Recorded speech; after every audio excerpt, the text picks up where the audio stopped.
Okay.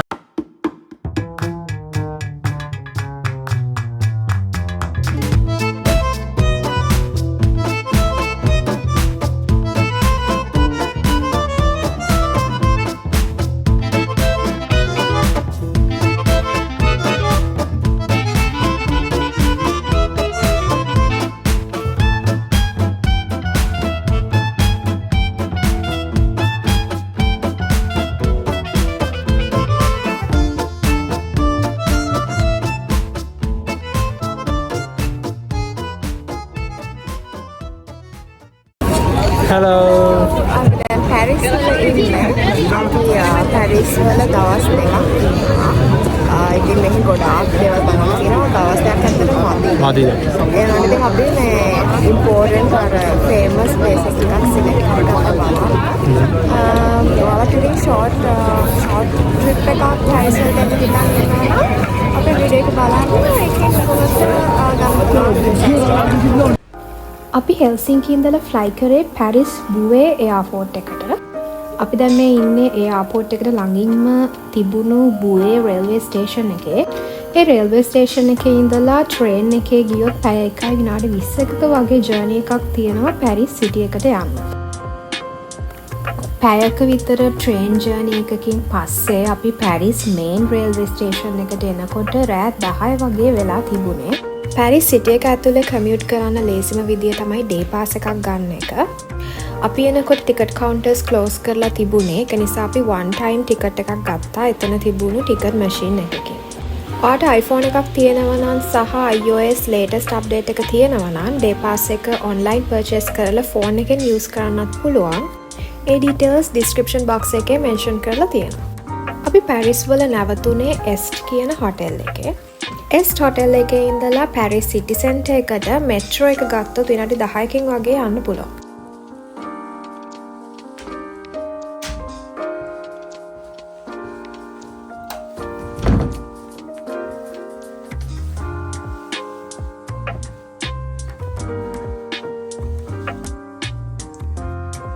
ඊළඟ දවසේ උදේම අපි පැරිස් එක්ස්ප්ලෝර් කරන්න පටන් ගත්තා. අපි හිතුවා අපි මුලින්ම ඇවිදගෙන යන ගමන් සිටි එක එක්ස්ප්ලෝර් කරනවා කියලා. මොකද ඇවිදගෙන යනකොට අපිට වටපිටාවේ තියෙන බිල්ඩින්, සුපර් මාකට්ස්, රෙස්ටෝරන්ට්ස් වගේ දේවල් වල එක්ස්පීරියන්ස් එක ගන්න ලේසියි. එහෙම ඇවිදගෙන යනකොට තමයි අපිට මේ ක්‍රේප් ෂොප් එක හම්බුනේ.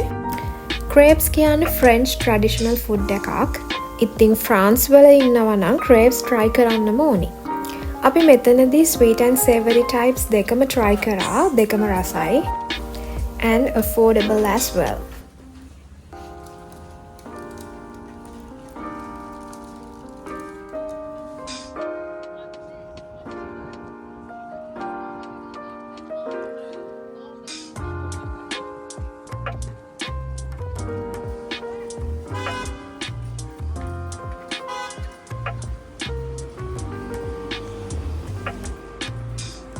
අපි මුලින්ම නැවතුනේ සෙන් රිවර් එක ළඟ. එතන ගොඩක් අය නැවතිලා ෆොටෝස් ගන්න තැනක්. එතන හරිම ලස්සන සීනික් වීව් එකක් තියෙනවා. සෙන් රිවර් එක කිට්ටුවෙන් තමයි අපි ළඟට බලන්න යන නොටර්ඩෑම් චර්ච් එක තියෙන්නේ. ඔයාලා නිවුස් වල දකින්න ඇති 2019 දී ලොකු ගින්නකින් ලොකු ඩැමේජ් එකක් උනේ මේ පල්ලියට. ඊට පස්සේ අවුරුදු 5ක් තිස්සේ මේක රීකන්ස්ට්‍රක්ට් කරලා පබ්ලික් ඕපන් කරේ 2024 දෙසැම්බර් වල අපි ගියපු කාලේ.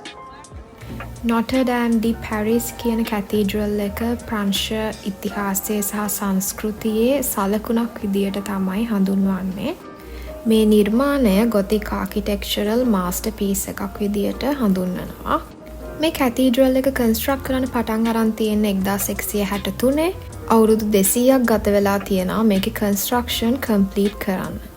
මේ පල්ලිය වැදගත් වෙන්න තව විශේෂ කාරණාවක් වෙන්නේ Crown of Thrones of Jesus නැත්නම් කටු ඔටුන්න. ජීසස් පැලඳුවා කියලා විශ්වාස කරන කටු ඔටුන්න තියෙන්නේ සහ එහි අයිතිය තියෙන්නේ මේ පල්ලියට.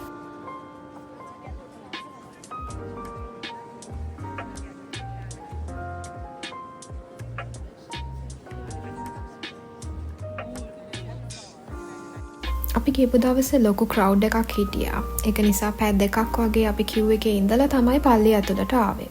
මෙතන තමයි කටුවටුන්න ඩිස්ප්ලේ කරන්න නියමිත වෙලා තියෙන්නේ. හැබැයි අපි යන කාලේ වෙනකොට කන්ස්ට්‍රක්ෂන් සම්පූර්ණයෙන්ම ඉවර කරලා තිබුණේ නැති නිසා ඒක ඩිස්ප්ලේ කරලා තිබුණේ නැහැ.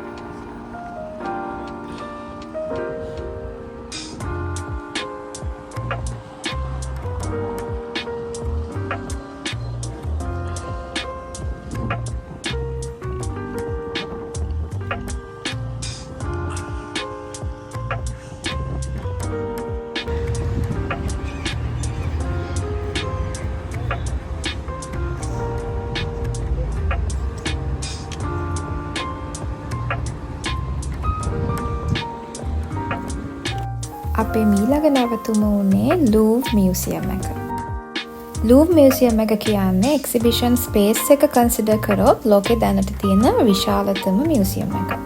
මේ මියුසියම් එකේ ආර්ට් වර්ක්ස් 35000කට අධික ප්‍රමාණයක් ප්‍රදර්ශනය කරලා තියෙනවා.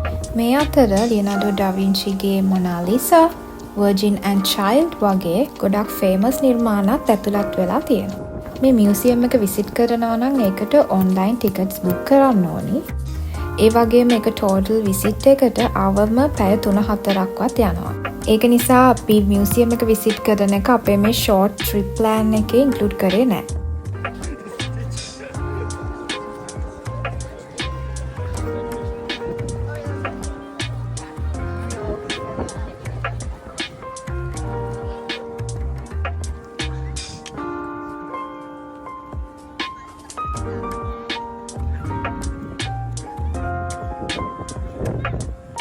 අපි මීළඟට පිටත් වුණේ ආර්ක් ඩි ට්‍රියම්ෆ් බලන්න. ඒකට මෙට්‍රෝ නම්බර් 1 තමයි ගන්න ඕනි.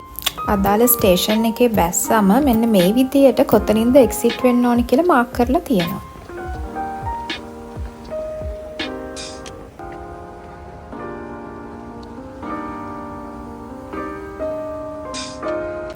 ආර්ක් ඩි ට්‍රියම්ෆ් කියන්නේ නැපෝලියන් බොනපාර්ට් විසින් එයාගේ බැටල් ඔෆ් ඔස්ටර්ලිට්ස් ජයග්‍රහණය සමරන්න 1806 දී කන්ස්ට්‍රක්ට් කරන්න පටන් ගත්තපු ආර්ක් එකක්.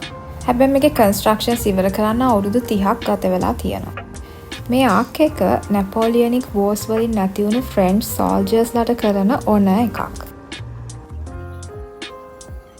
ආර්ක් ඩි ට්‍රයම්ෆ් වල ඉඳලා අපි මීළඟට යන්න ඉන්න තැනට යන්න හරිම ලේසි. බස් නම්බර් 30 තමයි මෙතනින් ගන්න තිබුණේ. අපේ මීළඟ ස්ටොප් එක උනේ ට්‍රොකඩෙරෝ ප්ලැට්ෆෝම් එක. මේ ප්ලැට්ෆෝම් එකට අයිෆල් ටවර් එකේ හරිම ලස්සන වීව් එකක් බලා ගන්න පුළුවන්. අපි ගියපු දවස නම් හරිම ග්ලූමි ඇන්ඩ් මිස්ටි. ඒක නිසා මේ වගේ වීව් එකක් තමයි අපිට එදා පේනුනේ.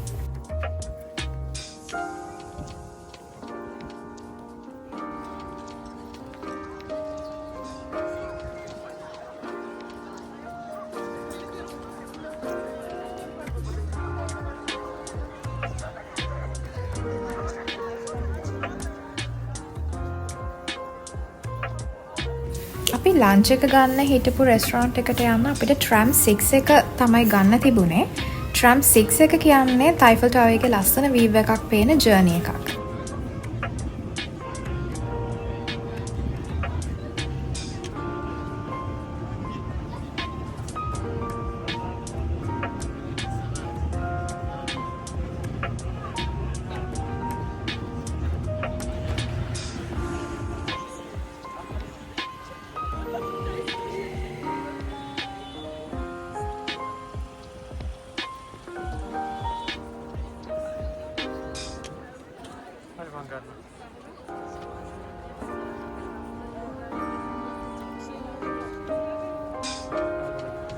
අපි දැන් මේ යන්නේ ගැලරි ලෆායට් බලන්න. ඒක පැරිස් වල තියෙන ගොඩක් ෆේමස් shopping mall එකක්. ඒකට ලොකු history එකකුත් තියෙනවා. මේක ගොඩක් ෆේමස් වෙන්න එක හේතුවක් තමයි මේකේ මීටර් 43ක් උසට පිහිටලා තියෙන නියෝ බයිසන්තීන් ඩෝම් එක. ඒක තමයි දැන් මේ ඔයාලට පේන්නේ.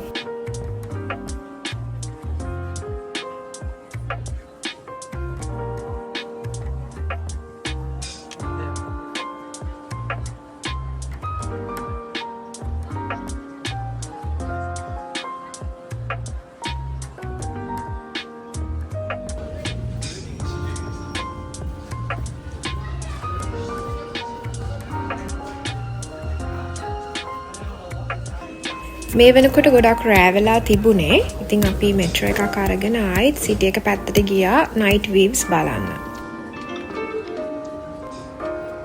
අපි දැන් මේ බලන ප්ලේසස් අපි කලින් බලලා තිබුණත් නයිට් ටයිම් එකේදී අපිට වෙනමම ලස්සන වීව් එකක් බලා ගන්න පුළුවන්.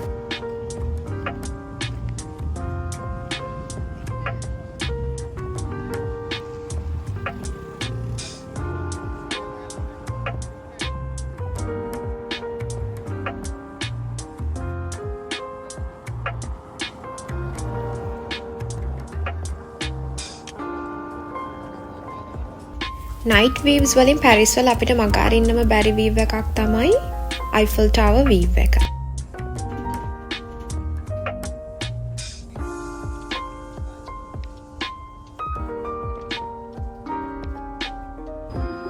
සන්සෙට් එකෙන් පස්සේ හැම පැයකටම සැරයක් විනාඩි 5ක කාලයක් Eiffel Tower ස්පාර්ක්ලින් එක අපිට බලා ගන්න පුළුවන්.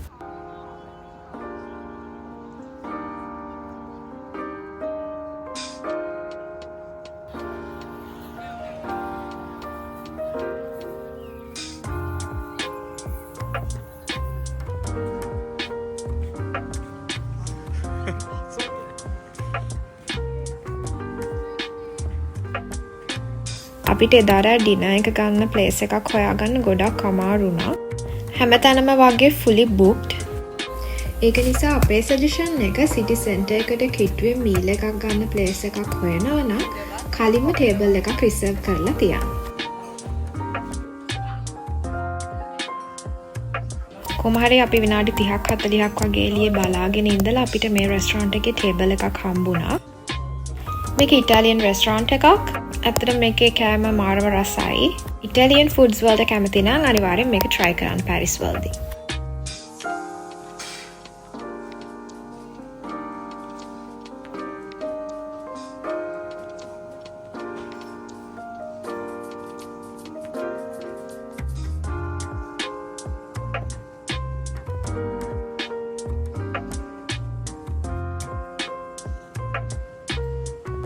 අපි ඊළඟ දවසේ උදේම පිටත් වුණේ Shakespeare and Company කියන famous book store එක බලන්න. මේක ලෝකයේ ගොඩක් famous independent book stores වලින් එකක්. මේ book store එක establish කරලා තියෙන්නේ 1951.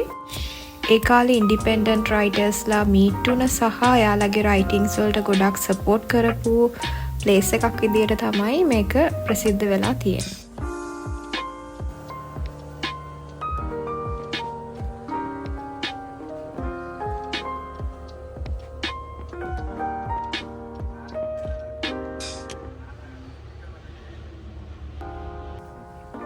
අපි ටවුන් එකේ ඇවිදිනකොට අපිට මේ වගේ ඕපන් මාකට්ස් ගොඩක් මුණ ගැහුණා. Fresh vegetables, fruits, meat and fish වගේ දේවල් තමයි මේ වගේ විකුණන්න තිබුණේ. මේ වගේ ඕපන් මාකට් සාමාන්‍යයෙන් අපිට ෆින්ලන්ඩ් වගේ යුරෝපියන් කන්ට්‍රීස් වල දකින්න ලැබෙන්නේ නැහැ. අපි ඊළඟ දවසේ හවස් වරුවේ Avenue de Champs-Élysées කියන ස්ට්‍රීට් එකේ තමයි ඇවිද්දේ. මේක පැරිස් වල තියෙන famous shopping street එකක්. මේ street එක ගොඩාක් දුරකට යනකම් straight street එකක් විදියට තියෙනවා.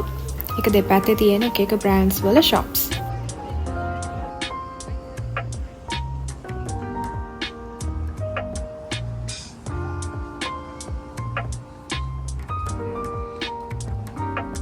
අපි දැන් මේ යන්නේ ෆ්‍රාන්ස් වලදී ඔයාලා අනිවාර්යෙන් try කරන්න ඕන food එකක් try out කරන්න.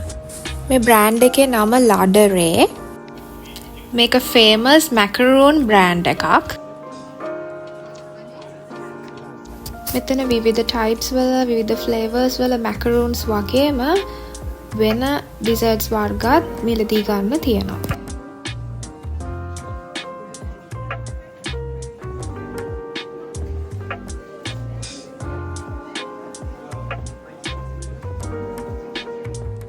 අපි ඊළඟට ගියේ පැරිස් වල තියෙන famous restaurant chain එකක කෑම try out කරන්න.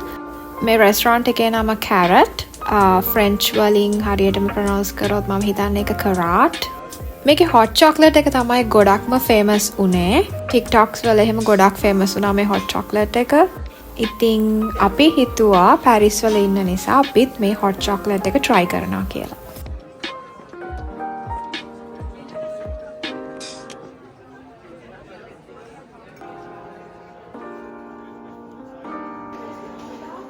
ඉතින් ඒ විදිහට තමයි අපි දවස් දෙකකින් පැරිස් explore කරේ.